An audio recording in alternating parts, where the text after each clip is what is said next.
Já parou para pensar como é que um país pode perder o controle do seu próprio destino econômico? Hoje, a gente vai mergulhar numa análise bem forte sobre como isso pode ter acontecido com o Brasil, seguindo a pista de uma coisa chamada Consenso de Washington. Olha, a ideia central que a gente vai investigar aqui é bem forte. A fonte que estamos analisando afirma que o Brasil, em um certo ponto da história, simplesmente desistiu. Desistiu de ser autónomo. Em vez de seguir seu próprio rumo, teria entrado numa lógica de se subordinar a interesses que vinham de fora. Mas, tá, como é que isso acontece na prática? Como uma nação inteira chega nesse ponto? É exatamente essa a questão que a gente vai tentar desvendar agora. Então vamos lá. A primeira coisa a entender, segundo essa análise, é que essa mudança não aconteceu do dia para a noite, de jeito nenhum. Foi, na verdade, um processo bem lento, construído ao longo de décadas. E aqui, os anos 70 e 80 foram a chave de tudo. Ok, mas de onde vinha essa pressão toda? Bom, o material que a gente está usando aponta para uma nova doutrina de dominação. Uma ideia que nasceu lá nos grandes centros de poder, sabe? Pensa em Washington, em Londres. E para aplicar essa doutrina, eles usaram ferramentas, instrumentos bem poderosos. Organizações como o FMI e o Banco Mundial. Certo. E para entender como esse modelo se espalhou pelo mundo, a gente precisa voltar um pouco. E até a origem de tudo. A fonte descreve esse lugar como um verdadeiro laboratório neoliberal. Essa linha do tempo aqui ajuda a gente a ligar os pontos. Olha só a sequência. Tudo começa lá no Chile, em 73, que foi usado como uma espécie de campo de testes. Depois, essa ideia ganha muita força política com figuras como a Thatcher no Reino Unido e o Reagan nos Estados Unidos. E aí, segundo a análise, vem o golpe de mestre, o aumento brutal dos juros americanos que basicamente consolidou o poder do sistema financeiro no mundo todo. E o caso do Chile é apontado como o grande experimento mesmo. Foi lá que um grupo de economistas que ficaram conhecidos como Chicago Boys aplicou a receita todinha. E aqui a fonte argumenta uma coisa fundamental. Por trás daquele papo técnico de eficiência económica, modernização, o objetivo real era bem diferente. Era transferir a riqueza do país para fora e, claro, enfraquecer a soberania nacional. Bom, e tudo isso nos leva direto para os anos 80, a famosa década perdida.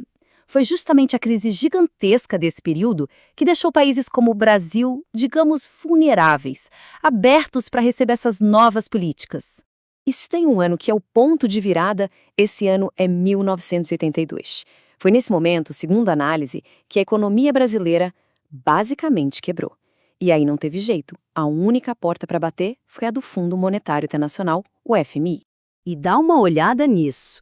Aqui a gente vê a verdadeira batalha que o Brasil estava travando naquela época. De um lado, você tinha um esforço enorme para manter a soberania, sabe? Investindo pesado em energia, com hidrelétricas, pró-álcool, expandindo a Petrobras, a indústria de defesa. Mas do outro lado, vinha uma tempestade perfeita, uma dívida externa que não dava para pagar, os choques do petróleo e uma pressão assim implacável das instituições financeiras internacionais.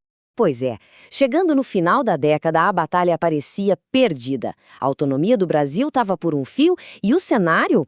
O cenário estava perfeitamente montado para a chegada daquele pacotão de soluções que ia ficar famoso com o nome de Consenso de Washington. E é aqui que entra em cena a tal receita de bolo para países em crise, o famoso Consenso de Washington. Mas, afinal, o que era isso exatamente?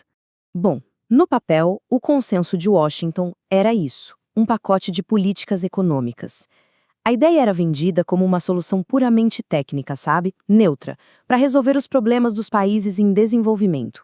Quase como se dissessem, olha, não tem outro jeito, é isso aqui pronto. Essa tabela aqui resume a lógica perfeitamente. Vamos olhar com calma. Pega a primeira diretriz, privatização de estatais. Qual era a promessa? Eficiência e modernização. Soa bem, né? Mas a análise da nossa fonte aponta para um resultado bem diferente. Transferência de patrimônio nacional. Agora a segunda, abertura comercial. A promessa era competitividade e crescimento. O resultado, segundo o texto, concorrência desigual e pilhagem. E por último, disciplina fiscal. A promessa, estabilidade econômica. A consequência, na prática, desmonte do Estado e dos serviços públicos. Percebe o padrão?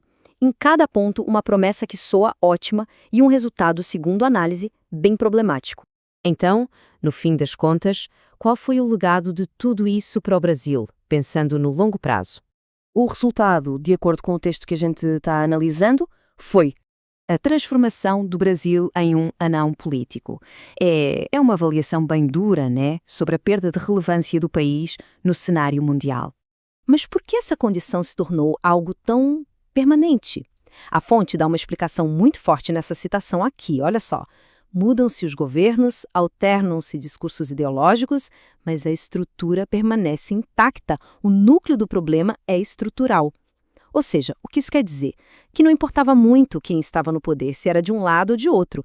A engrenagem principal da economia continuava girando do mesmo jeito. Mas e aí? Existe uma saída para isso? Na nossa parte final, a gente vai ver o que a fonte aponta como um possível caminho para reverter esse cenário. Olha, uma coisa interessante que o texto argumenta é que o mundo hoje é muito diferente. Ele se tornou multipolar, então existem mais alternativas, mais caminhos a seguir do que naquela época da Guerra Fria. E o que isso significa? Que o principal obstáculo para uma mudança de verdade talvez não esteja mais lá fora, estaria aqui dentro, na falta de vontade política para de facto romper com esse modelo.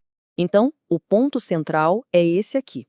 A fonte desenha 3 passos, 3 condições que seriam necessárias para o Brasil retomar um projeto nacional. Primeiro passo, coragem para agir. Segundo, uma ruptura de verdade com o modelo que está aí. E terceiro, a disposição para confrontar os interesses que estão muito bem estabelecidos e que se beneficiam disso.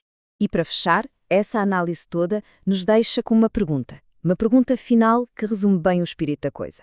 Pode uma nação recuperar sua soberania sem quebrar as regras que, no fundo, foram criadas justamente para limitá-la?